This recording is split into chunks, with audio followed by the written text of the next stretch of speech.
Hello and welcome to episode 112 of Glitch Report. My name is GnittWitt. Thank you so much for stopping by, saying hi, kicking it with me today on the stream of dreams, the show of shows. You can find everything that I do over at my Linktree, linktree.com/GnittWitt. That is GnittWitt, Twitch, Twitter, YouTube, Instagram, TikTok, Blue Sky, all of that good stuff. In one convenient location, I might add. It is all there for you. Just waiting for you to take all of it in. Not only that, but if you head on over to bigredbarrel.com, you can also find reviews and articles written by me as well as the lovely, talented staff over at Big Red Barrel. You can also check out their podcasts, the Big Red Barrel UK show as well. We got some reviews for Click Golding, as written by me, as well as my Buckshot Roulette review. There's also an early access preview for Rekka, some news about the PlayStation 5 Pro. There's also a Star Wars Outlaws review. If you can't get enough Star Wars Outlaws, you can also check out that review. But head on over to bigredbarrel.com. Check out all of that stuff there as well.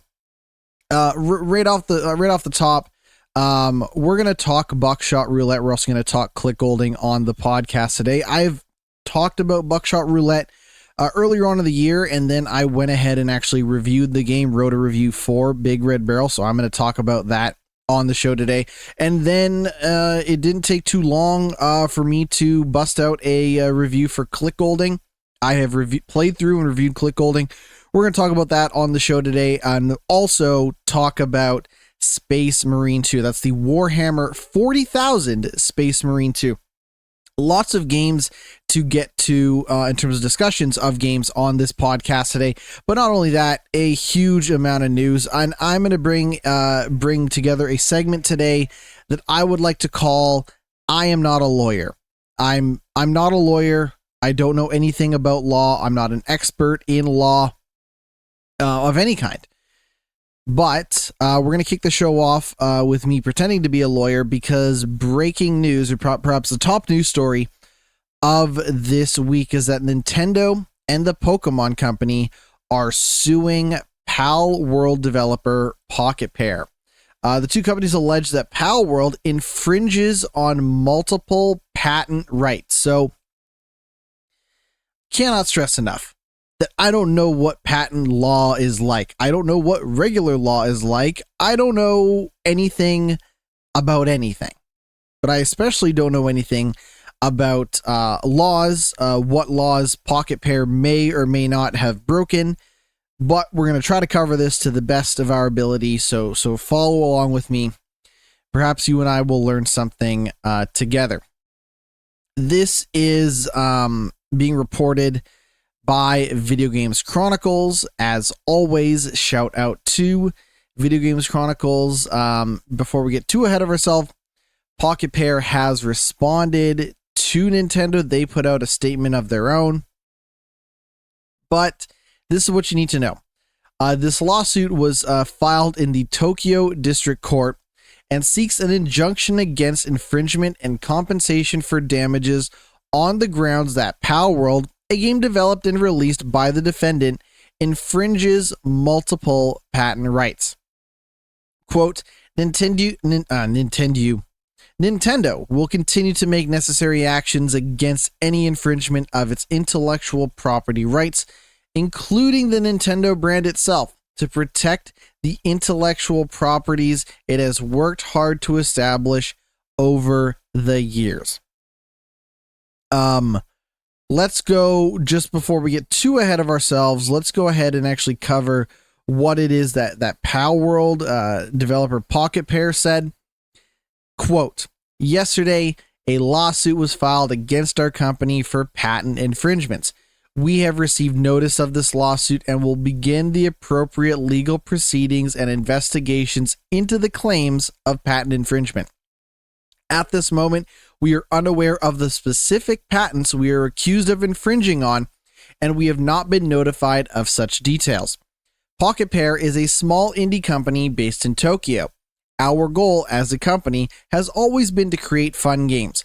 We will continue to pursue this goal because we know that our games bring joy to millions of gamers around the world. Palworld was a surprise success this year, both for gamers and for us. We were blown away by the amazing reception to the game and have been working hard to make it even better for our fans. We will continue improving Palworld and strive to create a game that our fans can be proud of. It is truly unfortunate that we will be forced to allocate significant time to matters unrelated to game development due to this lawsuit. However, we will do our utmost for our fans and to ensure that indie game developers are not hindered or discouraged from pursuing their creative ideas. We apologize to our fans and supporters for any worry or discomfort this news has caused. As always, thank you for your continued support of Palworld and Pocket Pair. So, I've talked about Palworld on this podcast, but let's, for the sake of, this lawsuit, let's uncover how we got here in the first place. Well, a couple of things happened. The game was released in January on Steam Early Access and Xbox Game Preview. It was also on Game Pass. And it is a monster catching survival game that has attracted 25 million players in just its first month alone. Couple of things to note about the game is that from a core gameplay perspective, Palworld does not take a lot of ideas and influence from Pokemon the games. If I were to draw a comparison from Palworld to existing games, I think Palworld, more often than not, is comparable with something like Ark or other survival games of that ilk. However, the character designs of the monsters in Palworld, the creatures that you are catching, do look or often seem very inspired by the designs of Pokemon.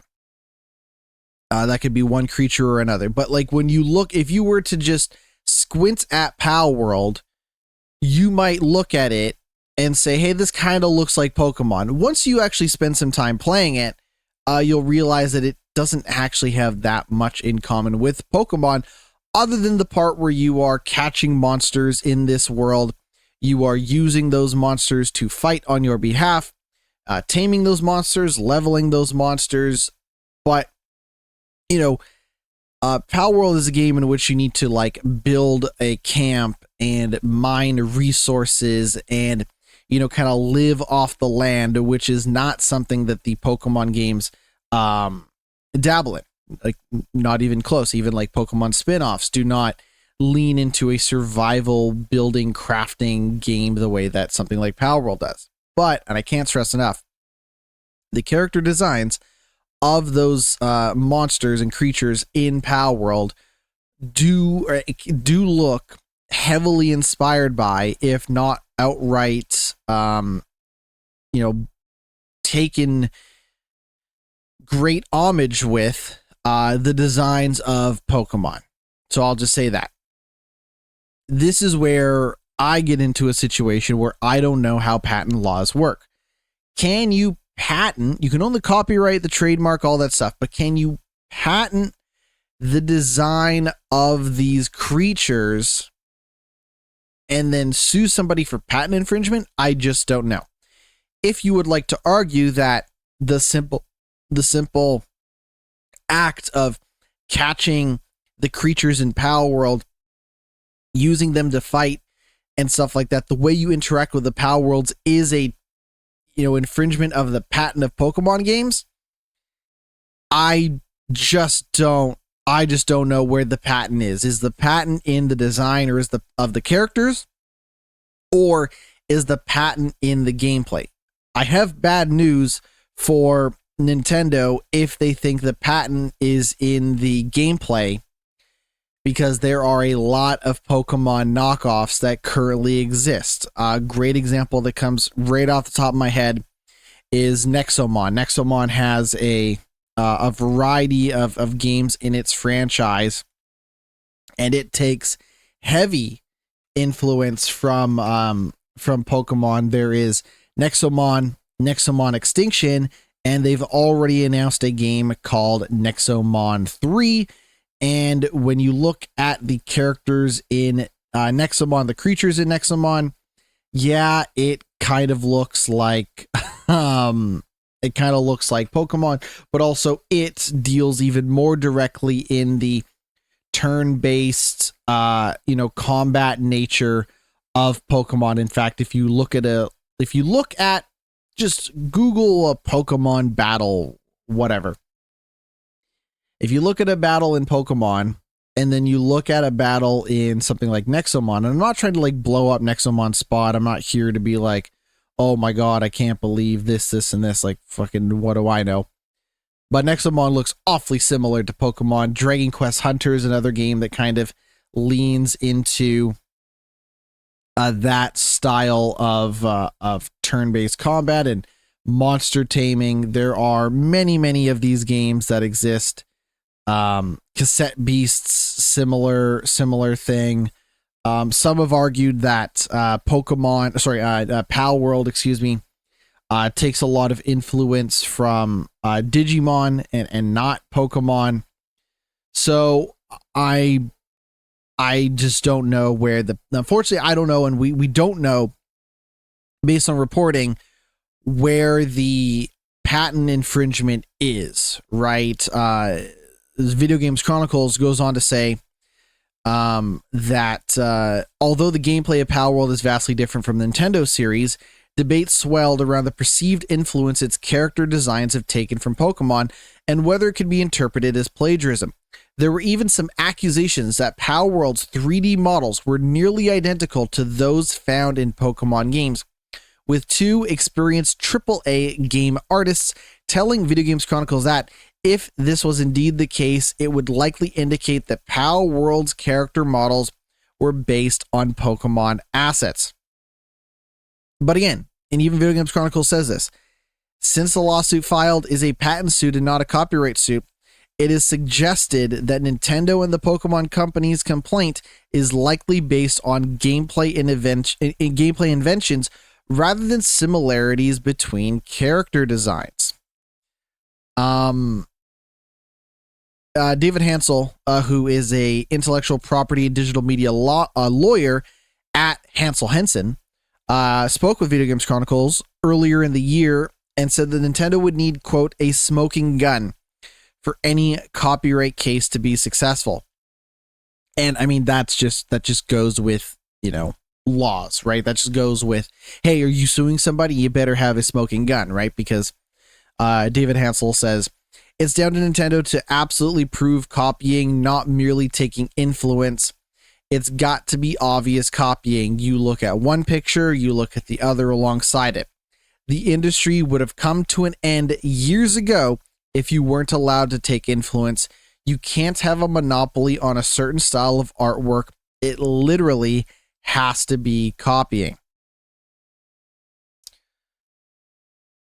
So that's where we're at with all of this stuff. I think Nintendo might be lost in the sauce just a little bit in terms of where it should be taking aim. I think I think you're better off going after the design of the characters versus the gameplay, because again, like, it has elements of Pokemon in it, but so does Ark. Ark, if you don't know, is a crafting survival open world game, except instead of, creatures that look like Pokemon, they're dinosaurs. And Ark is not the only one to kind of have those sort of ideas. So, hey, listen, keep it tuned to Glitch Report, because we'll keep you up to date on what's going on with Palworld. I like Palworld. I haven't played Palworld in a very, very long time. If you remember, Palworld kind of came out around the same time as Helldivers 2, and I was a Palworld guy, not a Helldivers 2 guy. Not that you can't be both or none, whatever. It's your choice, but I remember thinking Palworld was kind of neat. I've not played Palworld in quite some time, but maybe I'll get back to it. We shall see. Now, this next news story is a big one, and it kind of snuck out just after we did the podcast last week. But Annapurna Interactive is the kind of spin-off of Annapurna Pictures, a company that's actually put out a handful of films that maybe you have heard of. I'm going to pull up the list of kind of Annapurna Pictures and games just to kind of provide some context for what this company has done.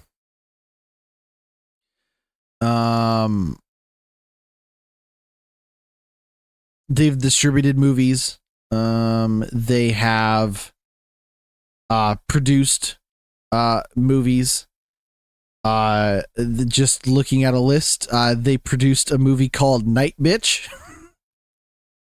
I think that's the new Amy Adams movie. It's like a comedy horror movie starring Amy Adams. I think it's Amy Adams. I could be wrong. Vice, If Beale Street Could Talk, The Bad Batch, Sausage Party. They produce from the people that brought you Sausage Party, and I believe the Sausage Party TV show, which I have not watched.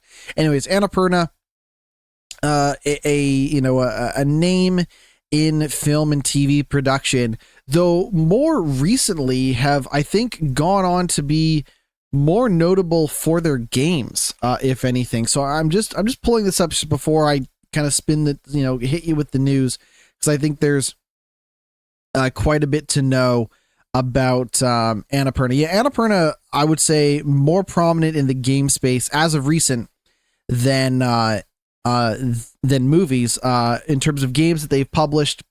What Remains of Edith Finch, Donut County, Telling Lies, 12 Minutes, Stray. They're the Stray people. How about that? This company they helped put out Stray. They didn't make it, but they helped put it out. That's probably all you need to know in terms of Annapurna, a name in gaming more so than movies, despite starting out as a movie company. Anyways, forget everything I said about Annapurna Interactive because their entire workforce has resigned. Staff are said to have walked after a dispute with its owner. This was first reported by Bloomberg. Annapurna Interactive president Nathan Gary, and his team resigned following a dispute with the group's owner, Megan Ellison, following discussions to spin the video game publishing arm out into an independent entity, of which Ellison pulled out. 24 members of the staff resigned from the company. All 25 members of the Annapurna Interactive team collectively resigned. This was one of the hardest decisions we have ever had to make, and we did not take this action lightly. Now, Annapurna Interactive is known for critically acclaimed games such as Outer Wilds, Stray, Cocoon, to name a few. As reported by GameIndustry.biz, Annapurna have been looking to more closely integrate games with its TV and films division, and have rehired co-founder Hector Sanchez from Epic Games as president of interactive and new media. Megan Ellison said, "Our top priority is continuing to support our developer and publishing partners during this transition. We've committed not only our existing slate of games, but also expanding our presence in the interactive space as we continue to look for opportunities to take more integrated approach to linear and interactive storytelling across film, TV, gaming, and theater." A spokesperson told Bloomberg that all existing Annapurna projects will continue under the brand. Now, if you remember, it wasn't that long ago that your friends and mine over at Remedy did a deal with Annapurna. And when you hear that Annapurna Interactive, the gaming division, shut its doors because no one wanted to work for Megan Ellison anymore, you might be thinking, what's going to happen to my homies at Remedy? Here's what you need to know. What you need to know is that when Remedy did their deal with Annapurna, they did their deal with the Annapurna Pictures side of the company, and they will be co-financing Control 2 and bringing the Remedy properties to TV and movies. So the idea was that, Remedy is going to self-publish Control and the rest of the rest of their games. As of right now, with the exception, I think, of Max Payne, Remedy is going to be self-publishing their games. They also have some dealings with Tencent, to name other companies that are involved with helping with funding, but Remedy's kind of on their own to some extent when it comes to publishing their games. What is happening, however, is when it comes time to make a Control TV show or a movie or Alan Wake musical, whatever. They could do an Alan Wake musical, by the way. It would work. It would fit. And that's where Annapurna Pictures comes into play. So, explaining the deal, communications director Thomas Pugh, Foy, I'm going to butcher that name, I apologize, said, above all, it means Remedy is able to make Control 2 exactly the game we want it to be, while we now also have an incredible partner to extend our IPs to other mediums. So, I don't know if someone tipped off Remedy as to say, hey, the gaming division is not going to be anymore soon, or we're having trouble, you should just do the deal with Annapurna Pictures regular. It's hard to say, but it seems like as of right now, Remedy have at least dodged a bullet that maybe other, game companies weren't able to do by going straight to Annapurna Pictures instead of the Annapurna gaming division. Now, my understanding, listening to other reports, is that the 25 members that have left Annapurna Interactive are looking to stay together and maybe start their own thing. So I know that people are very happy with the way Annapurna distributed and published and marketed indie games. There's a chance that group, they get the band back together to do something on their own without the watchful eye of Megan Ellison and the rest of Annapurna Pictures. I don't know. We will find out. That being said, as always, I hope everybody involved with leaving Annapurna Interactive land on their feet. I hope that all of the game companies that did deals directly with Annapurna Interactive continue to get the support that they need and the resources they need to publish their game and market their game and distribute their game. So to those developers and the people leaving, I wish everybody involved in that transition the best of luck. What else we got here? Oh, right. How could I forget this news story? So last week we talked about the PlayStation 5 Pro. I have bad news for you. The PlayStation 5 Pro is old news. Throw it in the recycling bin. Look to the future, look to the horizon, and I'm not talking Zero Dawn, though we will talk Zero Dawn in a moment. Sony is already working on the PlayStation 6.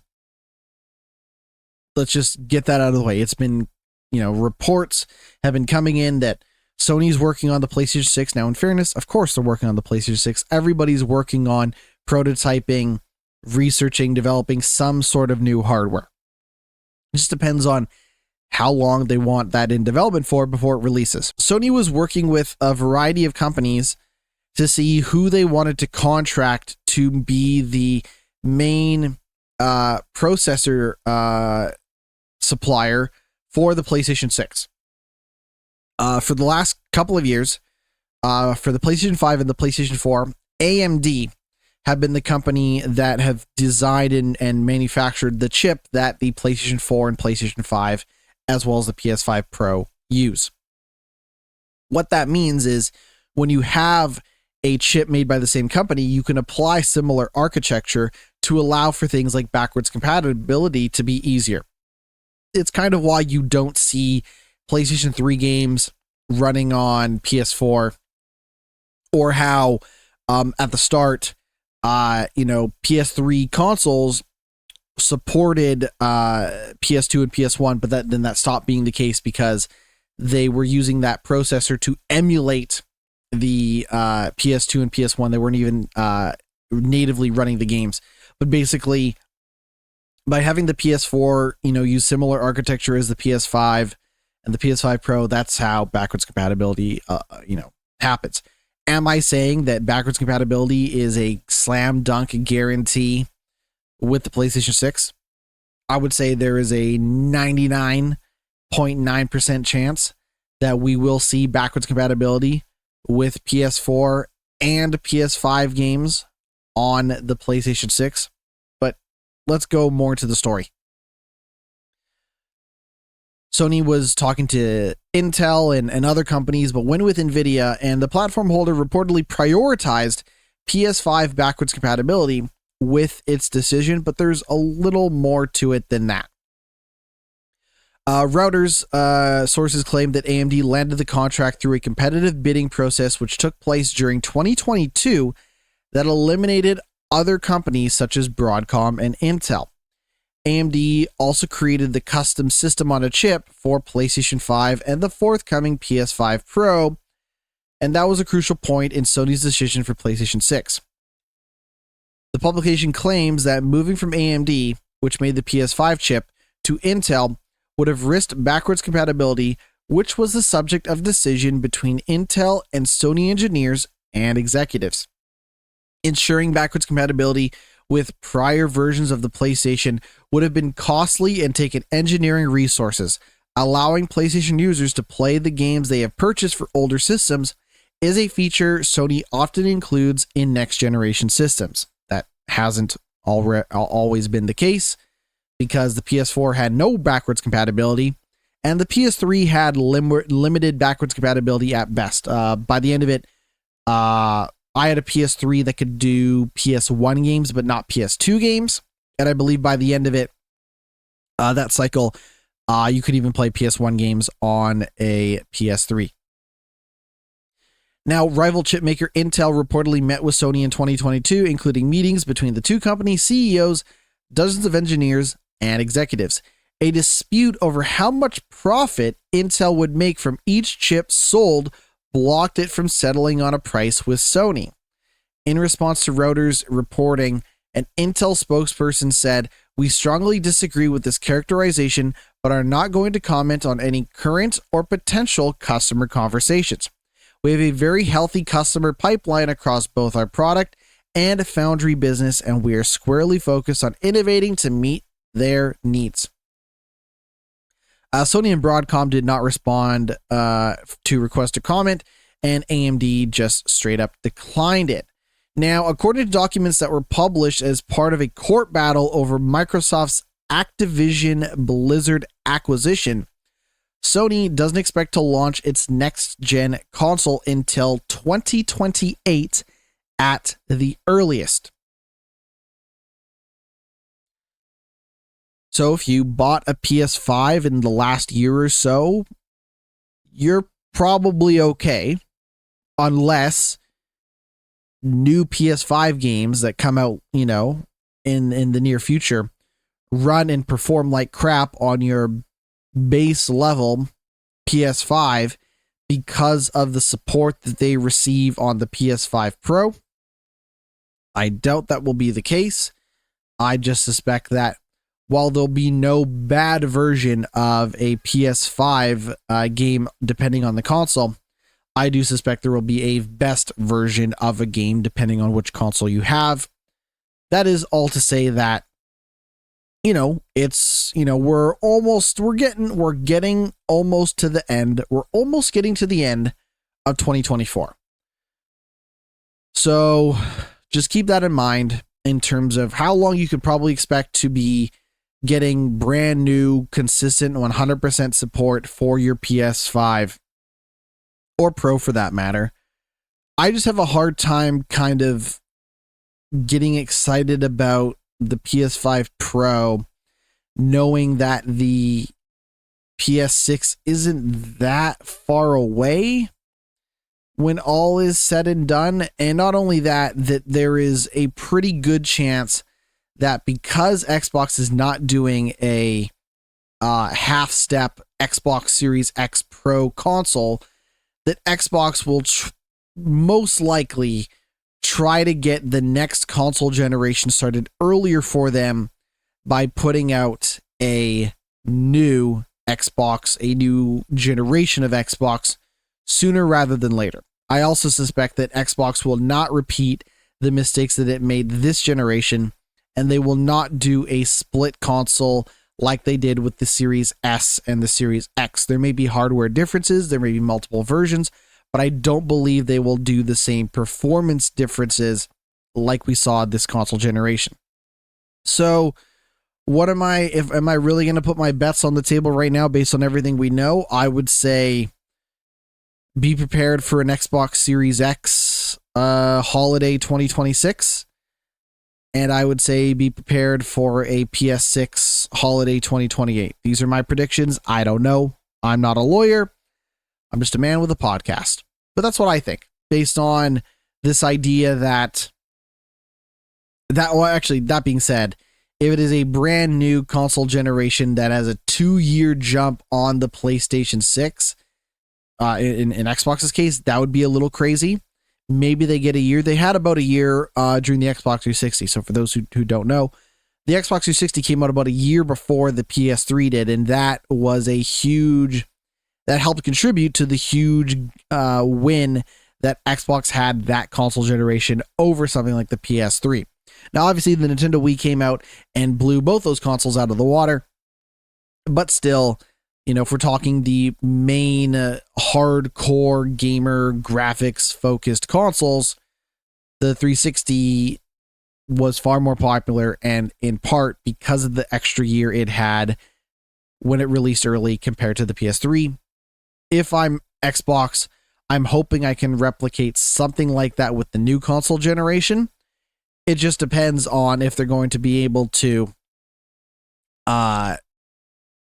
either attract, because the reason why games are marketed and sold and distributed, the reason why all of this stuff is the way it is because companies are trying to do one of two things when it comes to increased profit and sales. They either charge more money than they already are to the existing user, or they find new users to acquire. Microsoft lost a lot of users with this console generation, and the last console generation for that matter. I don't know if they're going to be able to get PS5 owners, or God forbid PS5 Pro owners, to make the jump to Xbox, whether they were there before or not, with a newly released Xbox that kickstarts the next generation well before Sony's ready to. But there is that potential if they're saying 2028.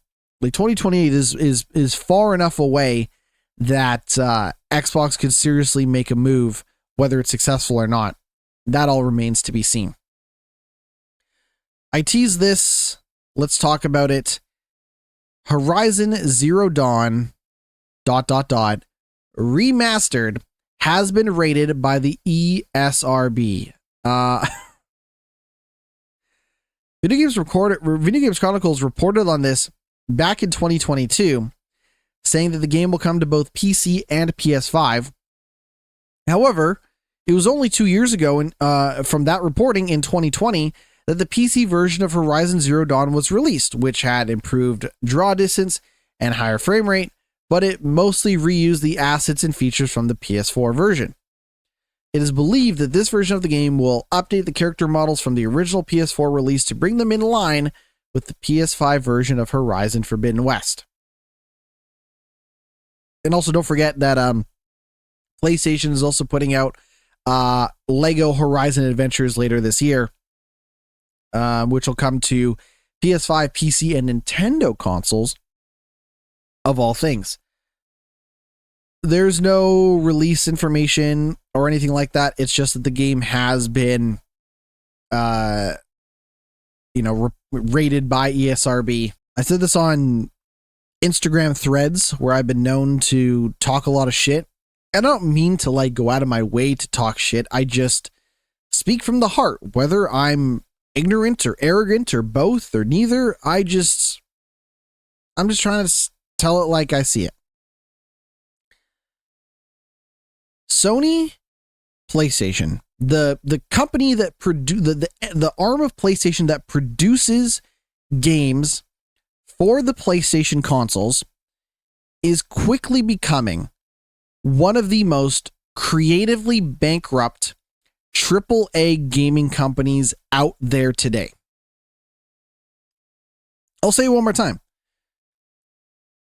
The Sony development arm, the PlayStation development arm of Sony Interactive is quickly becoming one of the most creatively bankrupt AAA gaming companies out there today. Because we have remastered and re-released far too many games that came out far too recent to not feel like this company is becoming a parody of itself, right? You have a game like The Last of Us, which was remastered, I hate to pick on The Last of Us. The Last of Us came out on the PlayStation 3. It was then remastered for the PlayStation 4. It was then remade for the PlayStation 5. So that's 3 versions of The Last of Us. And that that remade version eventually made its way to PC, but I won't count that. If it comes to PC, it doesn't count. But anyways,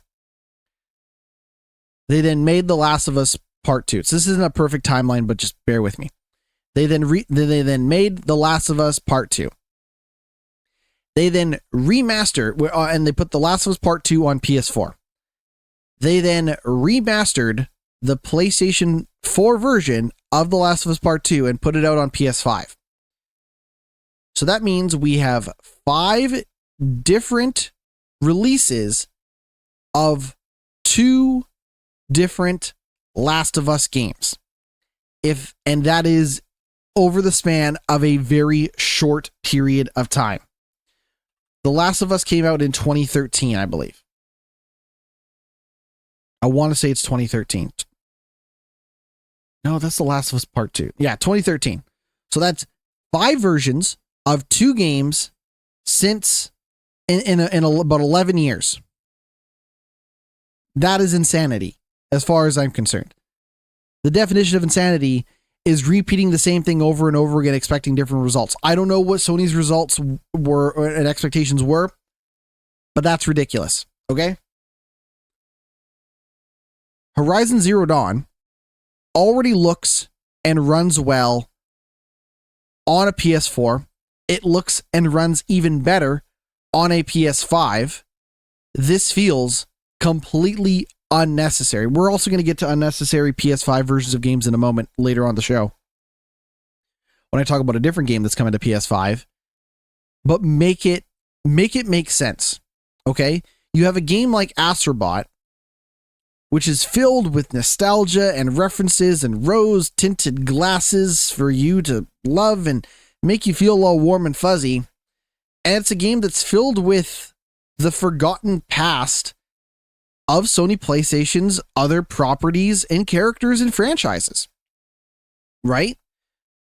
Like an Uncharted remaster, an Uncharted remake would somehow make more sense, even though they already did that. They already remastered the Uncharted 1, 2, and 3 from PS3 to PS4.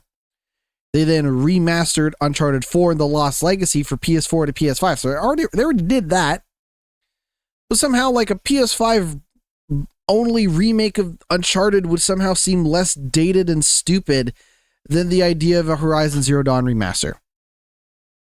Oh, and by the way, if you go check PlayStation Plus, they have taken off Horizon Zero Dawn and Horizon Forbidden West on PS Plus because they want to resell you that game in a relatively short period of time.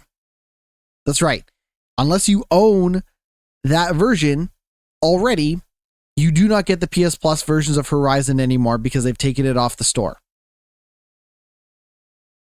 That's ridiculous. There are other companies that do things like, oh, if you already own this version of the game, you get it for free, or it's a $10 upgrade, which in fairness, they did do the $10 upgrade for Last of Us Part 2. I'll give them that. And some companies do it for free. But this is madness. It's madness. I don't know how else to describe it. Right? Like, I could sit here and a lot of people will do this and bless their hearts for, making deep cuts or whatever. I could rattle off dozens of, PlayStation franchises that are more worthy of a remaster, a remake, a reboot, a new game, a whatever, re-release than Horizon Zero Dawn. We could be here all day.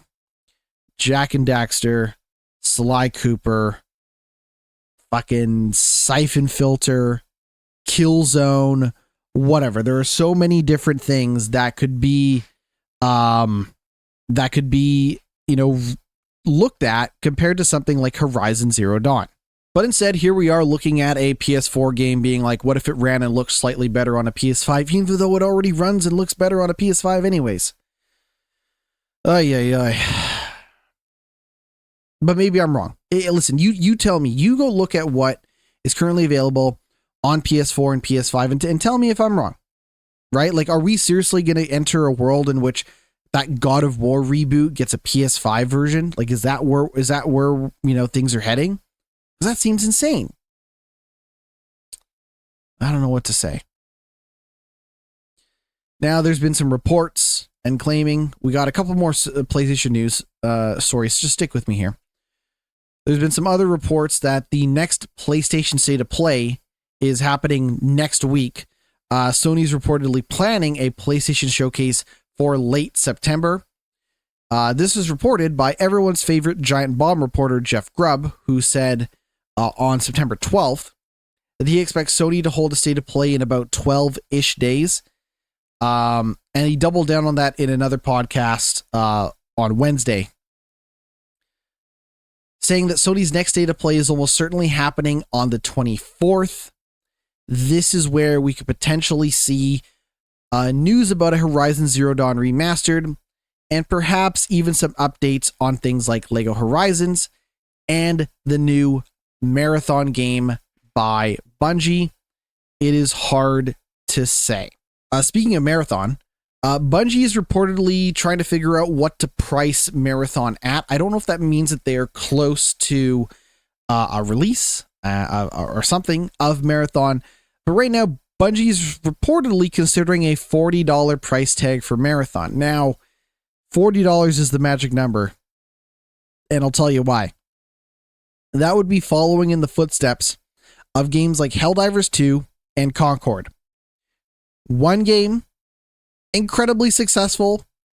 The other game, completely forgotten to history already. Except for the people that are dancing on the grave of Concord now as we speak, because they are weirdos. But the point is, $40 is reportedly the price tag for Marathon. Now, that's according to multiple sources that talked to the Game Post, who suggested that the multiplayer player versus player extraction shooter launch price could match that of the other two games recently published by Sony. Sony said in May that Helldivers 2 had become PlayStation's fastest selling launch ever, with sales far exceeding expectations at 12 million copies sold in its first 12 weeks. Now, in contrast to reports about Concord, in which it sold as few copies as 25,000 before being shut down. Now, the other thing to note is that Marathon is also coming to Xbox Series X and S with full crossplay. So if you and your friends have Xbox, PC, and PlayStation, all three of you can still play together. And it will have cross-save across PC and console. So if you have multiple copies of Marathon on, say, a PS5 and a PC, your save carries over, which is all fun. They source told Game Post that the core gameplay structure of the class-based sci-fi shooter is similar to titles like Escape from Tarkov with a Bungie twist. Currently, there are 2 levels in a playable state, one set aboard the Marathon ship, and another one which takes place in an abandoned colony planetside. While the launch window has never been announced by Sony, Marathon was reportedly targeting a 2024 release date, before it got delayed. Earlier this year, former Valorant game director Joe Ziegler announced that he had taken over as Marathon's game director, amidst reports that former game director Christopher Barrett had left the company. It was recently claimed that Barrett was fired by Bungie after being accused of inappropriate behavior, which we've talked about. Prior to the release of Concord, I would have told you that the $40 price tag would be for a multiplayer game. A $40 priced multiplayer game would be far more of a blessing than it would be a curse. Right? Because it proved to be incredibly successful with... Actually, let me take it back. Shortly after the release of Helldivers 2, I would have told you that the $40 price tag for a multiplayer shooter would be far more of a blessing than a curse, because it would convince people that it would be a premium experience that would not be tied down to wouldn't be so tied down to the bullshit that you find in a lot of free-to-play games. And it also would be maybe a little less than or a little more than half the cost of a full-priced game. When Helldivers 2 came out, that's what I thought. I was like, oh, $40, that's the sweet spot now. Then Concord came out, and there was seemingly no price they could have charged to convince people to play that game. And also games like X Defiant came out, which have struggled to find an audience despite being free to play. So I don't know what it would take anymore to convince people to get on board with a new multiplayer shooter. Why would you stop playing Fortnite? We've had this conversation before so many times. I feel like a broken record, but again, they compare the game to Escape from Tarkov. It doesn't matter if you know what Escape from Tarkov is. You just need to know that Escape from Tarkov already exists. And it's a fairly popular game. Why would you play that over Marathon? Which is the same reason why people are asking themselves, why would they play Concord over Overwatch or over Destiny 2? Helldivers 2 is not a competitive shooter. It offers a cooperative experience that you can kind of play by yourself, depending on your level. It offered an experience that was unlike anything that was really available at the time of release, with the exception of that Starship Troopers first-person shooter. So Helldivers 2, a sequel to an established game like Helldivers 1, third person instead of first person, so it wasn't directly competing 100% with the Starship Troopers game. And it offered a unique experience, and it was $40, and it was good despite having a rough launch. As of right now, and again, this is kind of my argument that I had with the PS5 Pro, as of right now, they have not sold me on anything, related to Marathon. I'm not convinced that Marathon is worth $40, let alone my time. It's hard to market and sell games to people these days. It's very hard to get people on board with, what is out there, in terms of new games to be excited for. And I think that there's a very good chance that Sony and Bungie find that out for themselves sooner rather than later. We're going to take a break. When we come back, we got even more news. Stick around. We'll be right back. Welcome back to the podcast. I continue to be GnittWitt, and I continue to be the host of this show. EA had a big investors event, and I wanted to cover just a little bit of the stuff that they talked about during that event. A couple of things to note is that The Sims 5 is not happening. They're not making a Sims. They're not making a game that is quote unquote The Sims 5. They are going to continue to update and improve and make DLC and do all that stuff for The Sims 4. However, they're not going to put out a game called The Sims 5. They're working on a game called Project Renee, but that is supposed to be focusing on a multiplayer experience that we don't know too much about. They're also making a Sims movie that will be featuring the involvement of Barbie herself, Margot Robbie. The game publisher is working with Amazon MGM and Barbie star Margot Robbie's production company, Lucky Chap, and the movie will be directed and co-written by Loki season 1 director Kate Herron. EA is supposedly very excited about the movie, but didn't have much to share about it. They did say that it's too early to share more about the movie, but stay tuned for updates as we mark our 25th birthday next year. They're going to make a third Star Wars Jedi game. It is actively in development and it will end the series. That's really all we know. We learned that Battlefield is still kicking at EA despite Battlefield's best efforts to be as irrelevant as humanly possible in this, in the world of multiplayer shooters. It just seems like people could not give less of a shit about Battlefield, but here Battlefield is trying to come back. Here's what we know so far. The head of Respawn and we'll just refer to him as the head of Respawn, though he does have other responsibilities. I'm talking about Vince Zampella. Was speaking with IGN about the future of Battlefield. And basically what he says was, hey, did you like Battlefield 3? Did you like Battlefield 4? We're going to try to make that again.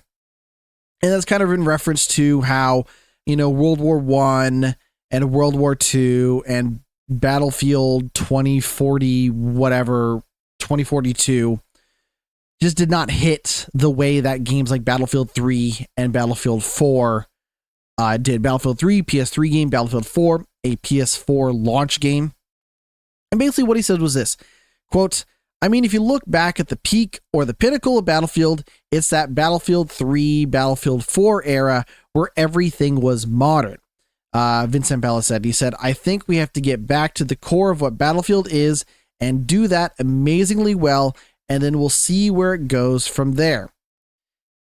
Zampella confirmed that the next game will ditch the specialist, kind of character specialist roles and will return to the classic class-based system found in Battlefield 3 and the older games. So the idea is that in Battlefield, when you start a multiplayer, you might be an assault guy, you might who has a assault rifle and grenades and kind of a grunt. You might play as a medic and they have syringes to revive people, or health kits they can throw on the battlefield to keep their teammates alive. Or they might have an engineer who can quickly repair a vehicle or a tank or spawn a turret or do whatever. Versus these characters that have almost like hero-like abilities, like in something like Overwatch. They're going to move away from those hero-like abilities back to what you classically know as the class-based system in Battlefield. They also kind of talking about how they're going to go back to smaller maps. So in Battlefield 2042, it was like 128 versus 128 players. They're going to go back to a 64 versus 64 style multiplayer experience, maybe a little smaller of a scope. They are doing a community testing program next year. They didn't announce when it's coming out. So we only know so much. And when I hear them say, hey, we're going to go back to Battlefield 3, Battlefield 4, you might think. So a couple things. One, there's kind of two eras of Battlefield that people look really fondly upon. There's the original Battlefield 1942 and the sequel Battlefield 2, which were PC games that spawned this whole thing. Then people also look at Battlefield 3 and Battlefield 4 as like the modern version of that style and the consoleized version of that style.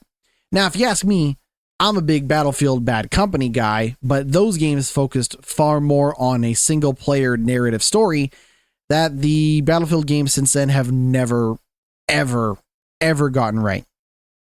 It doesn't matter if you're playing, Battlefield 1 or Battlefield 5, like those characters and stories are bland and generic to the point where Battlefield 2042 didn't even have a single player story mode. It was purely just multiplayer, whether you played by yourself, with computer opponents, or online with other people. That is all to say that when I hear them say we're going back to Battlefield 3 and Battlefield 4, as much as I really liked that era of Battlefield, it sounds incredibly boring to me. And I say boring because it really feels like they don't have a strong identity of what Battlefield is. And to me, it seems like every new, unique idea they could possibly think of or apply to Battlefield, they are too scared to do, so they're just going to go back to the well. Now, I'm not a hardcore Battlefield fan at all. Maybe there are fans out there that want them to go back to that basics, but to me, I would rather them move forward with new, bold ideas or fun interpretations of old ideas, which that's not to say that they can't do that, even with this idea of like a more Battlefield 3 or 4 style experience. But to me, this seems like a company that has no confidence in what Battlefield is. And as a result, I don't have a lot of confidence in what Battlefield could be. So we'll see. Not to call the game dead on arrival. I would never do that. At least I don't think I've ever done that. But the point is that I'm skeptical. And what they've said hasn't changed that. Let's talk about Square Enix, a company that's notorious for having unrealistic sales expectations when it comes to their video games. And we've picked on Square Enix in the past for having unrealistic expectations when it comes to their Western developed games, or what used to be their Western developed games. I'm talking games like Deus Ex. I'm talking games like Guardians of the Galaxy. I'm talking games like Marvel's Avengers, Just Cause. You get the deal. Tomb Raider, of course, another game that Square Enix has notoriously claimed failed to meet sales expectations, despite being one of the more popular games to come out that year that it came out, with decent reviews as well. Now, this is almost feeling like a scenario where like this is a snake eating its own tail, because now Square Enix has turned on their biggest cash cow, Final Fantasy, saying that Final Fantasy VII Rebirth, that's part 2, and Final Fantasy 16 did not meet sales expectations. Oh. Like I don't accept, with the exception of the original with the exception of Final Fantasy VII Remake, I don't know if I can think of almost any game where Square Enix was happy with its sales. I can't personally think of any. With all that said, Square Enix is said to be shifting away from its console exclusive, or at least timed console exclusive release, to a more multi-platform strategy. Remember, Final Fantasy 16 originally appeared exclusively for 1 year on PS5. Same thing with Final Fantasy VII Rebirth. Final Fantasy 16 is now out on PC, and I'm assuming it'll be about a year before Final Fantasy VII Rebirth comes to PC as well. That is all to say that I think when we do the third and final chapter of Final Fantasy VII, it will probably be PC day and date, or who knows.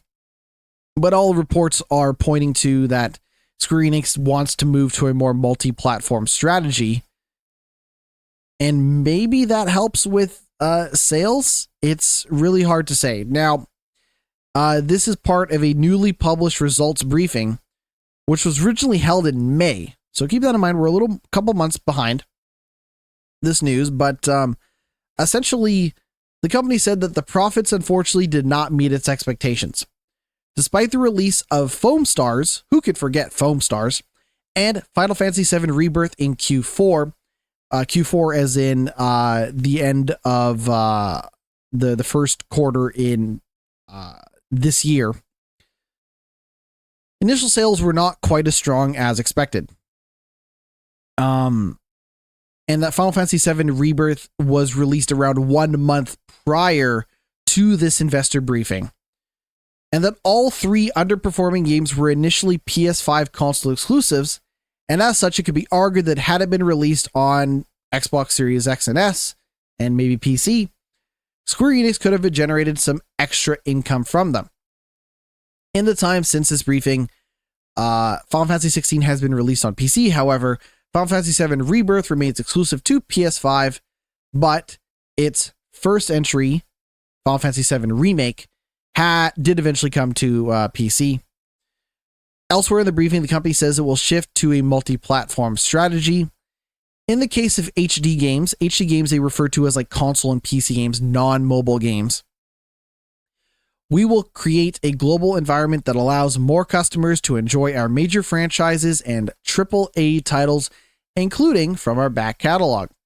Farm Stars is going free to play next month, and that was a game that was previously being sold on the PlayStation Store for $30. That was also a free PS Plus game at the time of release.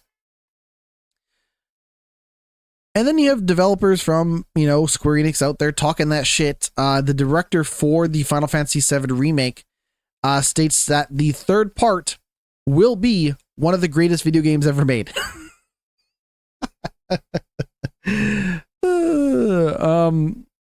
Hey, shoot for the moon. And even if you hit the moon, Square Enix will probably still be disappointed in you. Let's go back to our conversation about unnecessary PS5 releases of games. Darksiders 2 Definitive Edition, that is DEATHINITIVE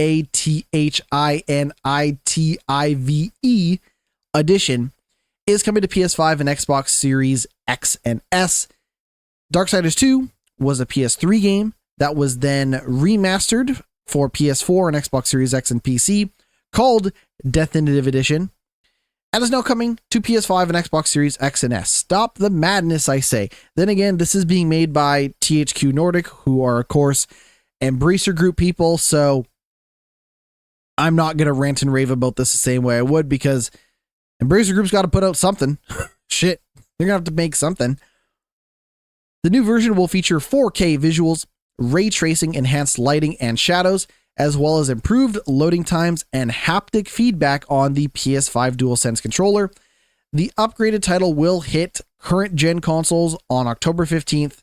It's going to be $30 US, but players who pre-order the game on PS5 will receive a 50% discount, while customers who already own the title for PS4 will receive a free upgrade to the current gen version. There's also a 50% discount on Darksiders 2 Definitive Edition for Xbox One until October 14th, and the owners of that version will automatically unlock the new feature for Xbox Series X and S via Smart Delivery. Smart Delivery, if you don't know, is the feature that Xbox has that says, hey, you're trying to play an Xbox One game on your Xbox Series X? Well, we're going to give you the Xbox Series X version because we know that it'll run on your console. For those who don't know, there have been 3 main games to the Darksiders series, each putting their player in the role of a different horseman of the apocalypse. In Darksiders 1, you played as War. If you've never played Darksiders, there's also a remaster of Darksiders 1 called War Mastered Edition. Between the Definitive Edition and War Mastered Edition, Darksiders might have the stupidest name for their re-releases, but God bless them for trying. Anyways, in Darksiders, you play as the 4 horsemen of the apocalypse, each in their own game. You play as War in Darksiders 1, you play as Death in Darksiders 2, you play as Fury in Darksiders 3. There was also a top-down game called Darksiders Genesis, which came out in 2019, in which you played as the 4th horseman, Ric Flair. No, I'm talking about Strife. Strife is the 4th horseman of the apocalypse. If you've never played Darksiders, it's kind of like a God of War-esque, action-adventure game, in which the apocalypse, it basically, in the first game, the premise is that War, one of the 4 horsemen of the apocalypse, is called to Earth too early and is then blamed for the apocalypse that happens on modern day Earth. It's a fun setup. It's a fun premise. They're decent games. I never finished 1 or 2, despite having 1 and 2. Maybe I'll go back and play 1 and 2 one of these days. They're good games. They're cool games. And now more people get to play them if that is their thing. But anyways, check out Darksiders if you haven't had a chance. They're very cool games. Playing as the horsemen of the apocalypse in kind of a modern day setting. Rumors of XDefiant's death have reportedly been greatly exaggerated because Ubisoft says the game is very much behind us and has allocated more resources to the team.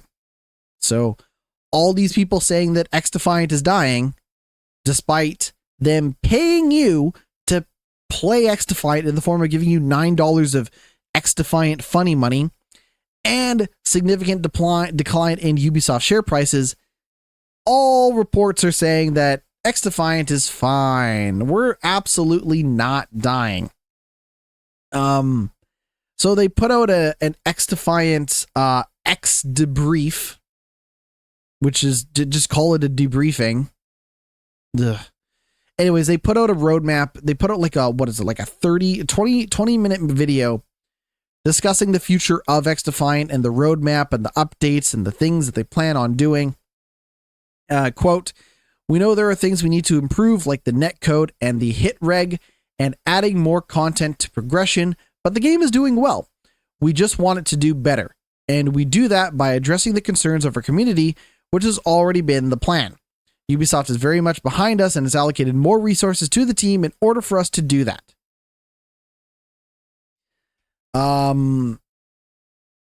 They revealed season 2 of XDefiant on Wednesday. Executive producer Mark Rubin has said that this week that free-for-all mode is coming to the game, although we couldn't confirm when. Also note that Ubisoft recently laid off 45 people across its San Francisco studio and Cary, North Carolina-based Red Storm Entertainment. But everyone's saying XDefiant is fine. It's definitely not dead or dying. Speaking of a game, this is it. I'm done. I've had enough. I'm never going to, after today, I will probably never talk about this game ever again because I'm sick of it. I'm sick of talking about this game. It's not good. I went back and I played it. It's still not good. I'm done. Cities Skylines 2 DLC has been delayed yet again. Oh God. Oh, it hurts to read this. Like I'm getting like, I don't know what I'm feeling, but it's not a good feeling. In a blog post, the studio said that it was pushing back the release of 2 creators packs, which are the Modern Architecture and Urban Promenades, and the game's Bridges and Ports expansion. While the economy patch, the detailers patch, and the decoration patch are all part of our commitment to improving the base game, we are well aware that the asset editor is one of the most crucial remaining features in fulfilling our promise to make mods fully available in the game. Mods, of course, are free add-ons and packs that the community can create and produce for the game for people to download, often for free. So, for example, when I played the original City Skylines, someone made a Pizza Hut. Pizza Hut is not available in the game, but someone made a Pizza Hut and you can put that in your town. And I was like, I want a Pizza Hut in my town. In fact, I want only Pizza Huts in my town. And you can do that, even though it's not baked into the game by default. And someone had to go create it. To ensure we don't split our focus, we've made the decision to push the release of the Creators Pack to Q4. This will also affect the upcoming release of Bridges and Ports expansion that will instead come out in Q2 of 2025. That's like the first half of next year, if I'm reading that correctly. In case you forgot, it's been a difficult year for City Skylines 2. The publisher Paradox Interactive in April announced that the customers who purchased the game's first DLC would be refunded, with the content set to be added to the base game for free after being rushed out in an unsatisfactory state.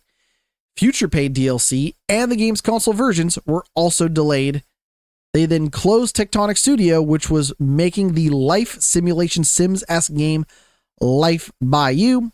And in July, City Skylines 2 console versions were delayed again, this time indefinitely. You're not, that's it. And the reason why I say this is it, because there's one more thing before I go off on my little speech. Last month, Paradox announced that Prison Architect 2 was also delayed indefinitely, just 1 month before the game was supposed to be released. It then also delayed Vampire the Masquerade Bloodlines 2 from this year to the first half of 2025. Paradox can't seem to get it right, but I want to specifically talk about City Skylines 2 and the reason why I don't want to talk about this game anymore. There's no coming back from this. If you want to play, if you've never played City Skylines, if you want to get into City Skylines, go play City Skylines 2. Or sorry, no, whoa, let me back that up. I misspoke. If you want to get into City Skylines, go play City Skylines 1. Go buy the DLC for City Skylines, do whatever you got to do. Do not play. Let City Skylines 2 die. It is not worth your time. It is not worth your energy. It's not worth your patience. It's not worth your emotional investment in the game. It is a piece of City Skylines 2 is a piece of garbage that deserves to just fade into obscurity. And I know that's such a hateful, gross thing to say about a game, because we've seen time and time again that games get second chances. They get redemption stories. They get an update, a patch, or whatever that breathes new life into the game. Paradox does not deserve it when it comes to City Skylines 2. It has wasted everyone's time. It has wasted nothing but resources and energy. And if I were Paradox, I would be trying to make a new game altogether, assuming they can get that game to not be a piece of garbage like City Skylines 2 was, and just forget that City Skylines 2 ever happened. Let it die. If you've already refunded people, let it die. Seriously. Just take City Skylines 2 out back, shed a tear, and pull the trigger. Do not lay anybody off, because this is probably a scenario in which the leadership involved in the game pushed it out well before it was ready to go, which is what they did with their other games. And here we are. That is all to say, let the people involved make the game they wanted to make and should have made in the first place, and let City Skylines 2 die. And as a result, I'm not going to talk about the game anymore.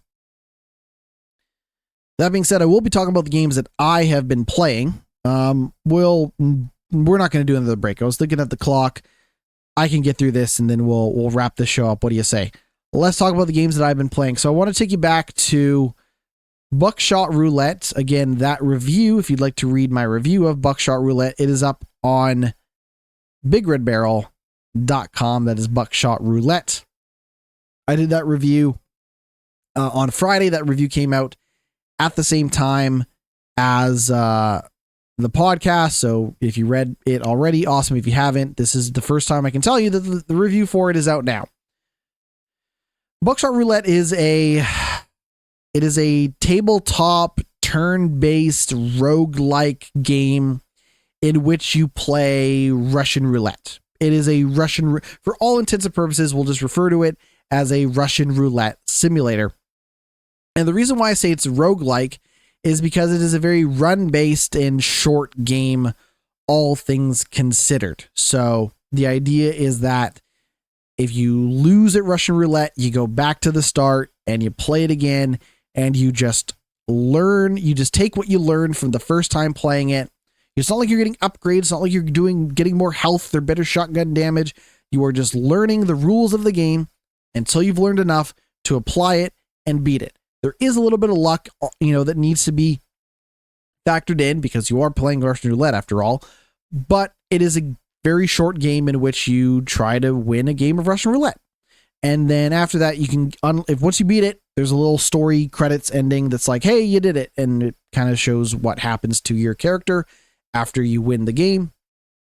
But once you beat it, they also offer a double or nothing mode, which by my understanding is an endless mode that also factors in a couple other small twists to the base gameplay as well. But it's Russian roulette. for lack of a better word, with a little bit of horror elements, because there's like this really thick layer of grime all over it. It's a very, grungy looking game. It's got a very, simple, but effective, moody club bumping music to it, with a pretty limited color palette and just a very, grimy look to everything, which I think is really effective because you're playing Russian roulette. I don't want high resolution. I don't want I don't want PS5 Pro looking Russian roulette. I want some, dank, grimy Russian roulette, or looking Russian roulette. And I think without a doubt, Buckshot Roulette delivers that. But I think the thing that delivers more than anything is a game that you can pick up and play, or a game that you can dedicate hours to at any given time, because it's a very punchy and very effective, and it sinks its teeth into you just from a pure gameplay perspective, right? So the way that I would kind of describe Russian Roulette is, you start the game, you sit down at the table, and it will tell you how many lives you have, right? So the shotgun does by default, the shotgun does 1 damage. And when you start a game, you might have 3 lives. So you can shoot yourself 3 times or get shot 3 times before it's over. So it tells you how many lives you have against the dealer, or how much health you have, whatever you want to call it.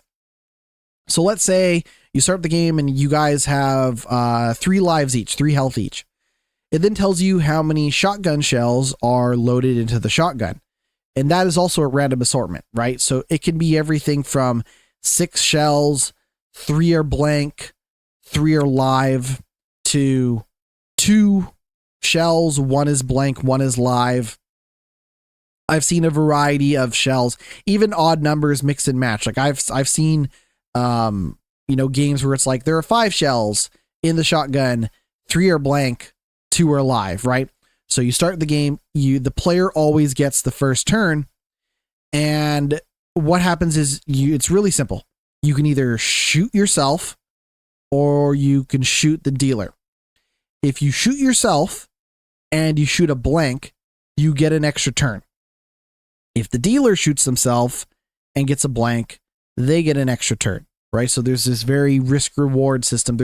There is a incentive for turning the gun on yourself in order to not only get an extra turn, but also discharge a blank, so that the next time the trigger is pulled, in theory, at your opponent, you get that shot, you do 1 damage, the game continues, right?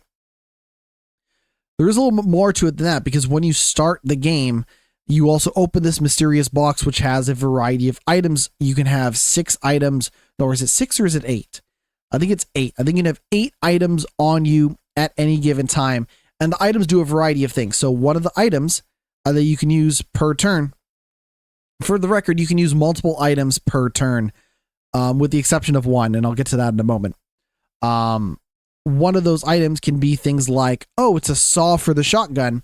You saw off the barrel of the shotgun, and that will allow the shotgun to do double the damage for 1 turn. There's also an item such as the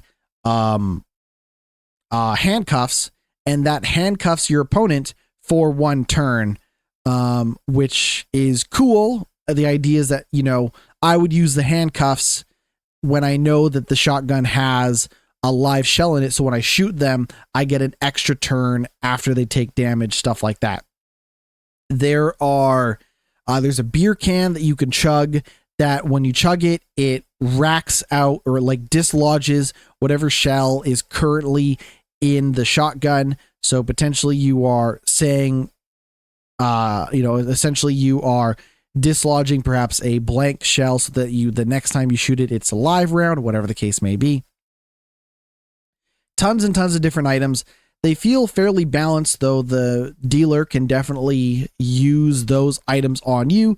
So when you factor in the kind of randomized nature of the shells that appear when you start a game, and the random items that you receive, it very much sinks its teeth into you quite quickly. I've put a handful of hours into it, and I ended up giving the game a 9 out of 10 on Big Red Barrel's website. And that's because it is one of the most, weird and effective games that I've played this year. What I mean by that is when you factor in the vibe and the easy to pick up and play roguelike nature of the game, its weird sense of style and personality, and just the griminess of it all, it just becomes one of the most evocative and effective games that I've played this year. I really, really enjoyed my time with Buckshot Roulette. It's probably a game I'm going to keep picking at throughout the rest of the year. I really liked it. Rumors are that it's coming to consoles later, and that they're also working on online multiplayer, which I think would be really cool as well. But if you haven't had a chance, check out Buckshot Roulette. I know it came out much earlier in the year, but I had an absolute blast with it. I want to move on to another game that I have a review for up on bigredbarrel.com. That is for a little game, a much shorter game called Clickholding. Clickholding is about a 40-minute first-person psychological horror game in which a distressing man in a mask is sitting in a hotel room with you, and the story is that he has offered you money, and in exchange, he wants to watch you click a tally counter to 10,000 clicks. I thought I was being relatively upfront about the nature of the game when I wrote my review. I'm not picking on people who read my review or anything like that. But I thought I was being, not on the nose, but I thought I was getting the point across of the game when I wrote my review. Not everybody seemed to think so, so I'll just say it here. The title of the game, Clickholding, is a play on words. I'm not going to necessarily, I don't feel comfortable saying the word out loud, but it is a play on words. So when you think about it being a play on words, and that the premise is that a man wants to watch you click a tally counter, you can see where the sort of psychological horror nature of the game begins to unfold. As you click through this tally counter, you learn more about the man, his backstory, kind of why he wants to watch you do it versus clicking the tally counter himself. And there are, at least from what I can tell, 2 endings to the game. I will not spoil what the ending is. I will not spoil what the ending is, or anything like that. But it is a very dark, a very weird, a very unsettling, minimalist game. And I thought it was really, really good. It's strange, man. The idea that you're going to just click on your mouse, just click, click, click, click, click, click, click, like a madman, click, click, click, click, click, and just, Oh, I'm clicking on something on my computer. Hold on. I don't want to accidentally close this recording. There you go. Just click, click, click, click, click, click, click, click, just clicking like a madman, while some pervert watches you. Ended up being way better than it has any right to be. I can't stress that enough. It is better than it has any right to be. It has some fun twists and turns in the story. It's a good feeling to clicking the tally counter. And if nothing else, I just found it to be a pretty effective, dark, minimalist game. And I thought it was great. I gave it an 8 out of 10 on bigredbarrel.com. Really enjoyed it. It's also from the people who made one of my favorite games of last year, El Paso Elsewhere. This is Strange Scaffold's game. Multiple games released by Strange Scaffold this year. They never seem to repeat themselves, and Clickholding is no exception. If you can't play Clickholding, I guess you could watch somebody play Clickholding. If you never play, if you don't have a PC, because it's only on PC. But I would say that watching somebody play Clickholding is not unlike playing Clickholding itself in which a man watches you click a tally counter.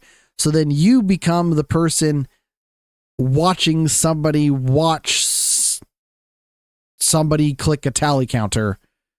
Oh God, that sounds like quite the predicament and incredibly meta if that is your thing. Then the final game I wanted to talk about was Warhammer 40,000 Space Marine 2. I'm getting close to the end of the main story in Warhammer 40k Space Marine 2, and I really enjoyed the game. I was very happy about the game.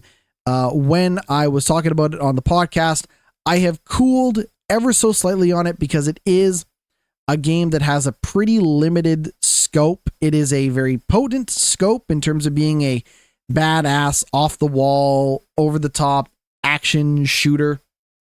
But I found that fighting a lot of the enemies got pretty repetitive, and that the story is a little hard to get into, especially if you're not a Warhammer 40k expert or, familiar with the first game or the lore of the universe.